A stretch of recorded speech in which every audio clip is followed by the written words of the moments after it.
আজি বিজেপি দলে দ্বিতীয় নিৰ্বাচন সম্পৰ্কত নিজৰ মেনিফেষ্টো মুকলি কৰিছে। মোৰ মতে যিহেতু তেওঁলোকৰ চৰকাৰ কেন্দ্ৰত যোৱা 10 বছৰ আছে, ৰাজ্যত প্ৰায় 10 বছৰ হৈছে, নতুন মেনিফেষ্টো দিয়াতকৈ প্ৰথমে তেওঁলোকে হিচাপ দিব লাগিছে যে যোৱা 10টা বছৰত যিহেতু ইয়াত তেওঁলোকে বিজেপিয়ে কি কৰিলে।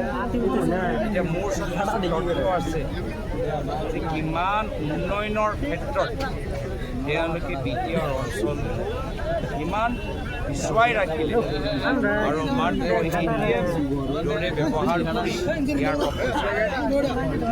এতিয়া কোকৰাঝাৰে কথা কোকৰাঝাৰ RNB চিভিল হস্পিটেলৰ গোটেই সুবিধাবোৰ এতিয়া মেডিকেল কলেজলৈ লৈ যোৱাৰ কাৰণে এতিয়া মানুহবোৰ কোকৰাঝাৰ RNB চিভিল হস্পিটেলত কোনো ধৰণৰ সুবিধাবোৰ নাপায়, দূৰলৈ যাব লাগিব।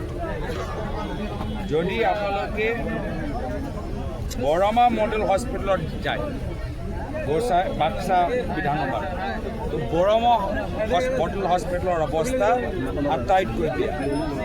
ৰাস্তা আৰু দলংটো বনোৱাই নাই। বাহিতা চাৰিআলি গৰিশ্বৰ ৰাস্তাই হওক বা পুঠিমাৰী নদীৰ ওপৰত দলংটোৱেই হওক, তেওঁলোকে এইখিনি কাম কৰা নাই। বড়ো মাধ্যম স্কুল, যিমানবোৰ বড়ো মাধ্যমৰ স্কুলবোৰ আছে, আজি তেওঁলোকৰ অৱস্থা যথেষ্ট বেয়া। লগে লগে আজি টাংলাটো একে চিকিৎসা ক্ষেত্ৰত অভাৱ। আমাৰ ওদালগুৰি চিভিল হস্পিটেলৰ ভিতৰতো আজি ষ্টাফ আৰু ইনফ্ৰাষ্ট্ৰাকচাৰ নাই। এইখিনি কথা কিয় কৈছোঁ?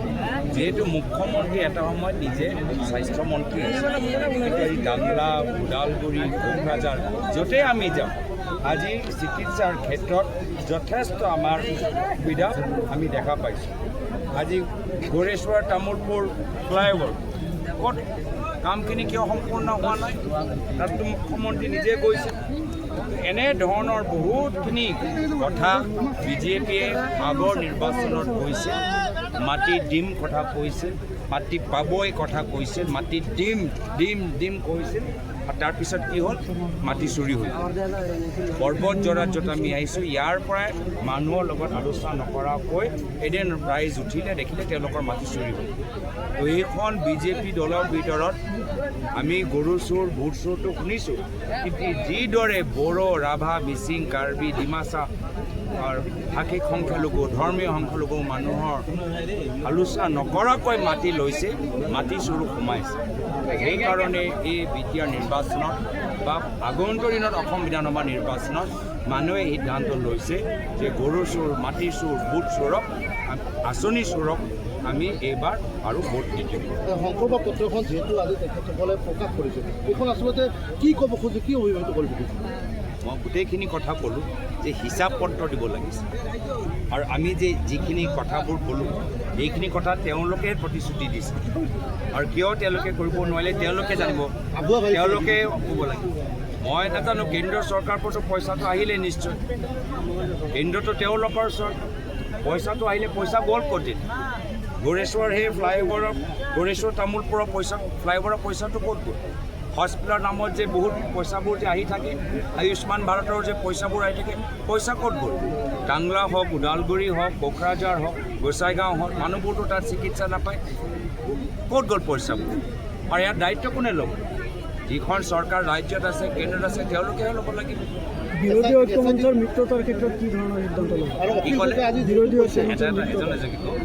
ঐক্যমঞ্চৰ মিত্ৰতা আজিৰ তাৰিখত আমি বিটিআৰ নিৰ্বাচন, ইয়াত কংগ্ৰেছ দলে প্ৰতিটো সমষ্টিত আজি প্ৰচাৰ চলাই আছে। প্ৰতিটো সমষ্টিত আমি সংগঠন থিয় কৰাবলৈ আমি সক্ষম হৈছোঁ, আগবাঢ়ি গৈছোঁ। আমাৰ সভাত বহুত মানুহ আমি সমাগম আমি দেখা পাইছোঁ। আজি বিটিআৰ নিৰ্বাচনৰ পৰৱৰ্তী সময়ত আমি নিশ্চয় আগন্তুক বিধানসভা নিৰ্বাচনত আমাৰ ৰণকৌশল কি হ'ব লাগে, নিশ্চয় তাৰ ওপৰত আমি আলোচনা বিবেচনা কৰিম। যোৱাকালি অখিল গগৈ কৈছে যে আমি 10 ছেপ্টেম্বৰটো ৰৈ দিলোঁ, কিন্তু এতিয়ালৈকে কংগ্ৰেছে কোনো মিত্ৰতাৰ ক্ষেত্ৰত পোৱা নাই, আৰু আমি সমস্ত প্ৰাৰ্থী 10 ছেপ্টেম্বৰটো আমি মিত্ৰতা সম্পৰ্কত আলোচনাই কৰা নাছিলোঁ। 10 ছেপ্টেম্বৰটো আমি মুখ্যমন্ত্ৰীৰ কাৰণে আমি 10 ছেপ্টেম্বৰ আজি ইমান চৰ্চিত। আজিৰ তাৰিখত 10 ছেপ্টেম্বৰ মানুহৰ মুখে মুখে কিয় এই তাৰিখটোৱে মুখ্যমন্ত্ৰীয়ে ফাদিল কৰিছিল আৰু তেওঁতো SITৰ পৰা চব খবৰটো পাই থাকে।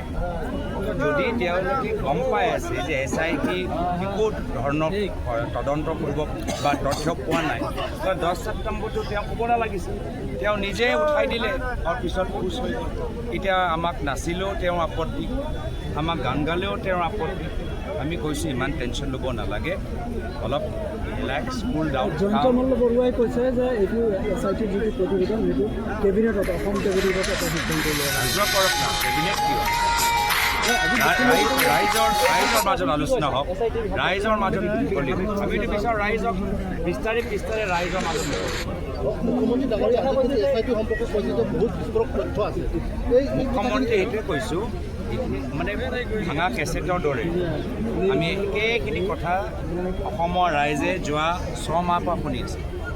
একদম মানে ভাঙা পুৰণি কেছেট, একদম মানে